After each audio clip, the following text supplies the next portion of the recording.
नरेश मीणा। दरअसल ये नाम खूब चर्चाओं में है, लेकिन चर्चा के पीछे एक बड़ा विवाद भी जुड़ा है। निर्दलीय उम्मीदवार नरेश मीणा ने चुनाव ड्यूटी पर तैनात मालपुर के एसडीएम अमित चौधरी को थप्पड़ मार दिया था, जिसके बाद से पूरे इलाके में बवाल मच गया। पुलिस ने नरेश मीणा को गिरफ्तार कर लिया है, लेकिन उससे पहले उनके समर्थकों ने जमकर बवाल काटा, आगजनी की और पथराव भी हुआ। अब आप इससे ही अंदाजा लगा सकते हैं कि उनका अपने इलाके में कितना दबदबा है। एक बड़ा सवाल ये भी है कि किसी एक नेता के पीछे इतना बड़ा जन समर्थन होने के बावजूद क्यों उसे बार बार उसकी ही पार्टी से टिकट नहीं दिया जाता। नरेश मीणा का राजनीतिक सफर राजस्थान यूनिवर्सिटी से कांग्रेस की स्टूडेंट विंग एनएसयूआई से शुरू हुआ। 2003 के छात्र संघ चुनाव में मीणा ने महासचिव का पद जीता। इसके बाद उनकी मुलाकात किरोड़ी लाल मीणा से हुई और वे उनके शागिर्द बन गए। वो सामाजिक आंदोलनों में किरोड़ी लाल के साथ कदम से कदम मिलाकर चलने लगे और इसके चलते लोग नरेश को छोटा किरोड़ी कहने लगे। किरोड़ी लाला मीणा के प्रति उनकी भक्ति ऐसी थी कि 2017 में जयपुर में मीणा समाज की एक बड़ी रैली हो रही थी। इसमें नरेश मीणा ने जो किया, उसकी उम्मीद शायद खुद किरोड़ी लाला मीणा को भी नहीं होगी। नरेश ने सबके सामने अपना अंगूठा काटा और उससे निकले खून से किरोड़ी लाला मीणा का तिलक कर दिया। नरेश मीणा खुद को किरोड़ी लाला मीणा के बेटे की तरह बताते रहे, लेकिन किरोड़ी लाल मीणा की ओर से उन्हें कोई राजनीतिक मदद नहीं मिली। ऐसा शायद इसलिए भी हो सकता है कि किरोड़ी बीजेपी नेता है और नरेश की विचारधारा कांग्रेसवादी है। शायद इसलिए राजनीति में दोनों के राहें अलग अलग है। मीणा समाज के युवाओं में नरेश किसी हीरो से कम नहीं है।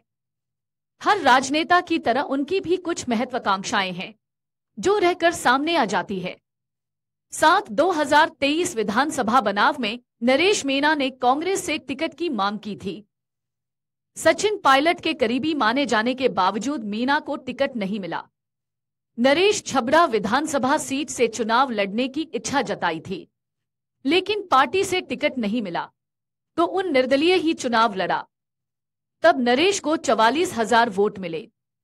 इसका सीधा फायदा बीजेपी को हुआ और पूर्व सीएम वसुंधरा के करीबी प्रताप सिंह चुनाव जीत गए।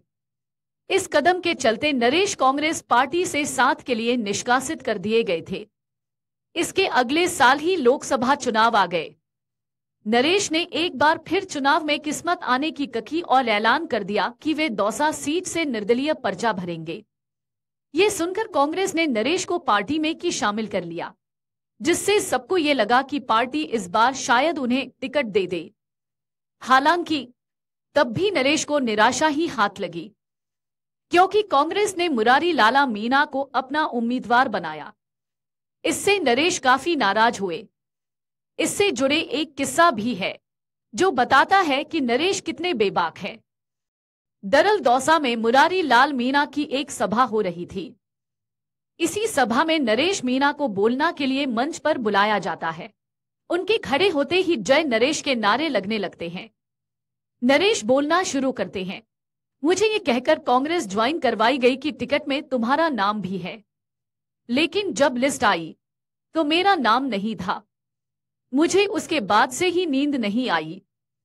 मजेदार बात यह है कि नरेश की कांग्रेस में वापसी 21 मार्च को हुई और 25 मार्च को मंच से ये बातें कहकर नरेश ने बगावत कर दी। हालांकि कांग्रेस के मुरारी लाला मीणा दौसा से जीतने में कामयाब रहे।